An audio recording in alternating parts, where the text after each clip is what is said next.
National Child Abuse Prevention Month, kilala po tayo mga Filipino sa pagpapalo po ng ating mga anak in terms of disciplining them. And that is why today we'll explain that to you and how it can affect you here sa ating pong segment na Simply Legal. Hindi kailangan nakakalito ang batas. Liwanagin natin sa Simply Legal. Brought to you by Attorney Karina Castañeda and Attorney Manny Ibay. Karina Castañeda is joining us today on the show. She is a criminal defense lawyer. Hello and welcome once again. Thank you, Janelle. I always like it when you're here because you simplify American laws for us. Say, for example, a lot of immigrants that are born and raised in the Philippines, they don't know the laws here. Sa Philippines, di ba usang-usang pinapalo sa puwet, pinapalo ng sinturon. But dito, it can be considered child abuse. But I guess, yes. Well, yes and no, because it's not dito din, you know, that nag-spank din sila. But at the same time, when does it become unreasonable and too much? Exactly. Right? What is the legal definition of child abuse?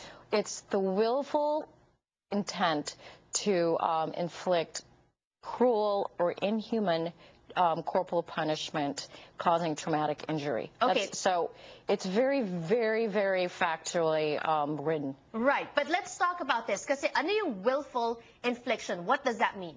So long as you, let's say you pulled your son's arm and it came out of the socket, right?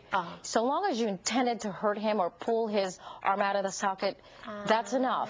And then, ang inhuman ba, para bang you're lacking tenderness, you know, you're lacking that point where you go far and beyond disciplining, and the child is with, you know, broken ribs, broken arm, leg, something to that effect, that it's too much.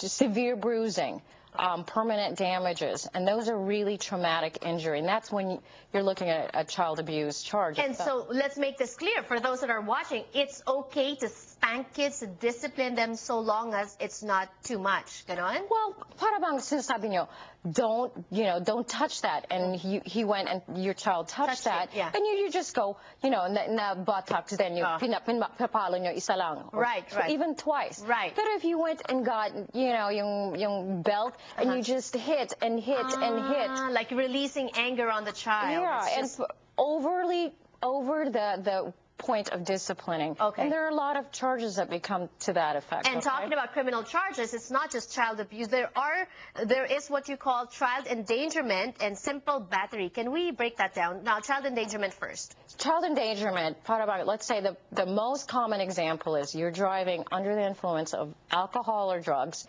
and your 2-year-old is sitting in the car seat. I see. That's child endangerment. And also when you drive without the child in the car seat, right? Yung kinakalong mo or... Yes. And another common child endangerment charge is when, let's say, you know your boyfriend or your husband is hitting your child, you know, so severely, right? So severely that it's lacking human tenderness. That's the legal... but you're not doing anything. You're standing by. You're not calling the police. You're not calling help. That's child endangerment. What about simple battery? Simple battery, that's the least, it's least charge for child abuse in the realm of child abuse. That's a misdemeanor.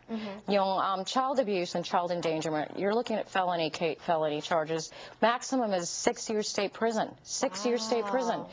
They take this very, very seriously. But how difficult or easy? Okay, first of all, how difficult is it for the prosecution to prove child abuse, child endangerment, simple battery?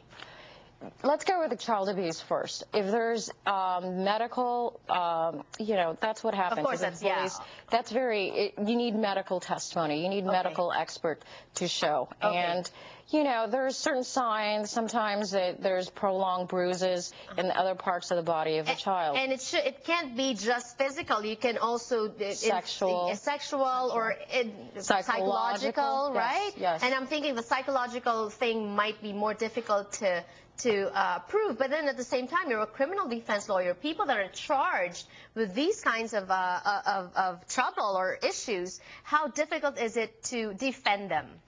Well, the primary issue is the truthfulness of the claim, right?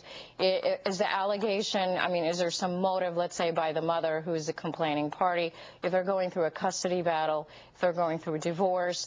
I mean, right there, the reports can be suspect. Right. If the child's story doesn't, it doesn't seem right. Factually, it doesn't seem right. But these are the kind of charges that personally, I'm very sympathetic towards the victim. Oh, okay. So it's going to be difficult for you to defend somebody charged with child abuse. But at the same time, this is all the kind of charges that you want to give your client therapy. Oh, okay. Child batterers program therapy, these kinds of things. Obviously, there's a lot of factors that are that figure in cases like this, but thank you for letting us know. April is National Child Abuse Prevention Month. I'm sure this isn't the first and last time that we're going to be talking about that. That's a number to call on the screen if you want to consult with Attorney Karina Castañeda. Thank you. More power to you. We will be back more on the show. Don't go away.